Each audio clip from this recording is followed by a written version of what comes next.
Despite US-led airstrikes against terrorist groups in Syria, throughout 2015, Syrian cities have been under intense attacks by Islamic State and other terrorist factions.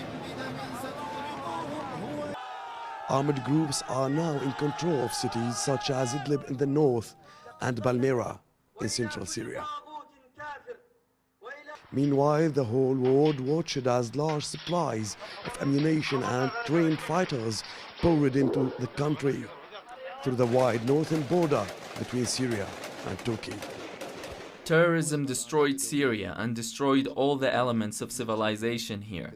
This has been an international game, and it is no longer hidden. The West is claiming they are waging a war on terror, while they are, in fact, it has grown, and they are providing armed groups with everything. The violent terrorist attacks and fire war on the ground has displaced hundreds of thousands of civilians who are fleeing to Europe and other countries in search of sanctuary.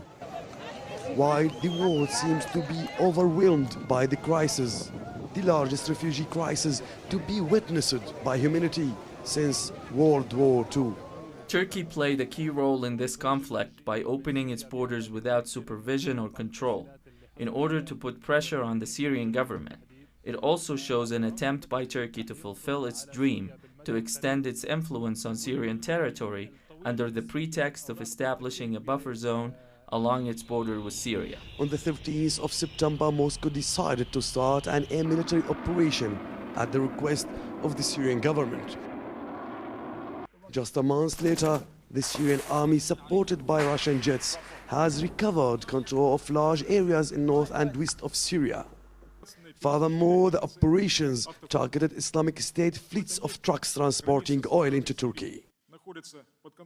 Russia's position on Syria is well viewed by the Syrian people. The Russian military participation returned a feeling of assurance to Syrians. It showed that Syria has a strong ally such as Russia on our side, and it can be seen specifically on the ground through gains made by joint Syrian-Russian military operations.